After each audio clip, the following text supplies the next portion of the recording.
a deputy was shot. They were doing a call on somebody who they thought was a vandalism call.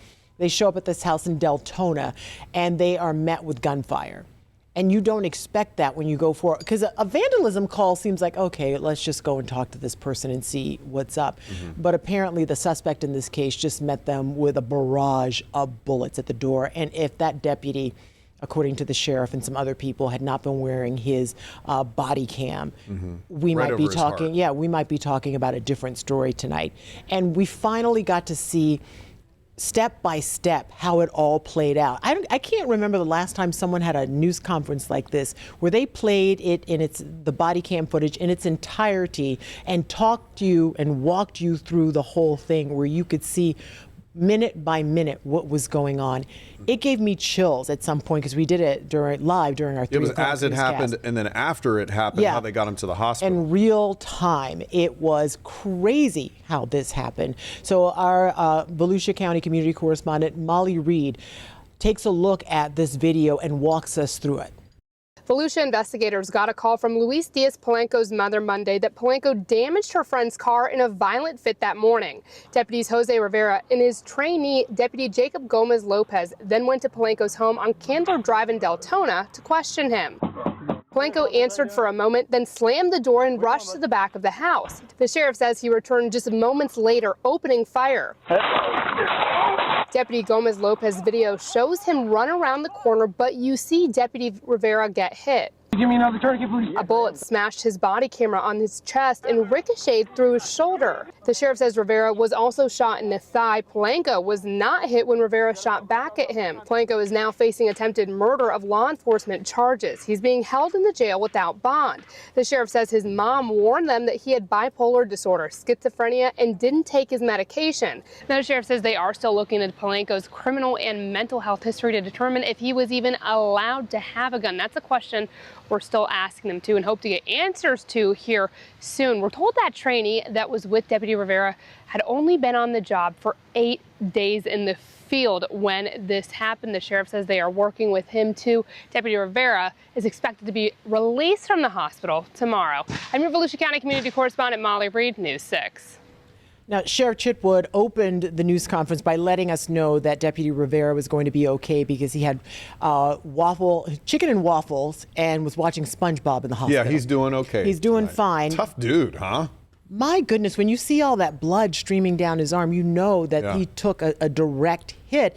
And apparently, this guy, not Googled, I keep saying Google because we're used to that, but he asked AI if he can shoot someone who shows up on his property. He did that on Valentine's Day, February 14th. And here we are just, a couple of weeks later, him doing something just like that.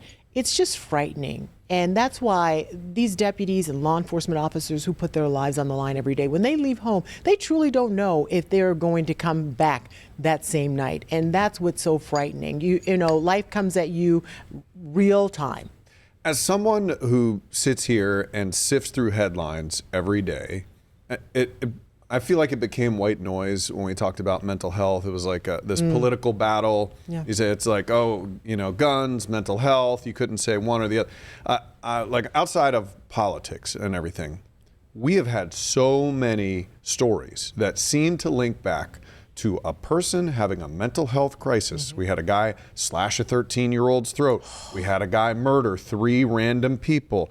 We've had this guy just try to murder this police officer. This is all in a span of weeks from each other. Days, it seems like. Yeah, the year 2026, for me as a news anchor, covering this community and seeing things happen, appears to be, we have mental health crises around here. We have people who should be getting some help, and they're just not. Where is the help? Is it there? These are, I don't know. It's just, we seem to keep on covering the same story. No, I know, and we're going to keep on covering it until people really take it seriously. But it seems like the issue with this guy is he did not like taking his medication. And I've known people in the past, and we've done stories in the past, where people feel fine, and that's the trip up. You feel great, you feel like yourself, and so you all of a sudden don't need your medicine anymore. Because if you have a headache, you don't when your headache's gone, you don't take the pill anymore. You don't take the, the Aleve or ibuprofen or Tylenol, whatever you're taking for a headache. You don't take it every day to prevent the headache. So once your headache is gone, you stop taking it. So once these people start feeling like themselves and normal, or whatever is considered normal for them, they stop taking the pill that helps them, be in society functioning as a good citizen. Yeah. And that's what you get. So who can monitor those people? That's what I'm saying. Yeah. Like, who's checking on them? If they're not taking their meds, if they refuse, what do you do with them? You Baker Act them. That's a couple of days. Yeah, they're out Many again. of them have been Baker Acted in the past. They just get back out. It's just a frustrating situation to sit here and watch. No lawmaker I see seems to be coming up with any answers here. Well, and, if you're looking it's for, frustrating. a flag to pick up and carry to the State House, This might be a good one. Let me suggest that Yeah, one. I don't know. I mean, just sitting here reading the tea leaves, it seems to be a real issue across It really our is, and communities. it will impact us in some way at some point. Right. Yeah, exactly. All of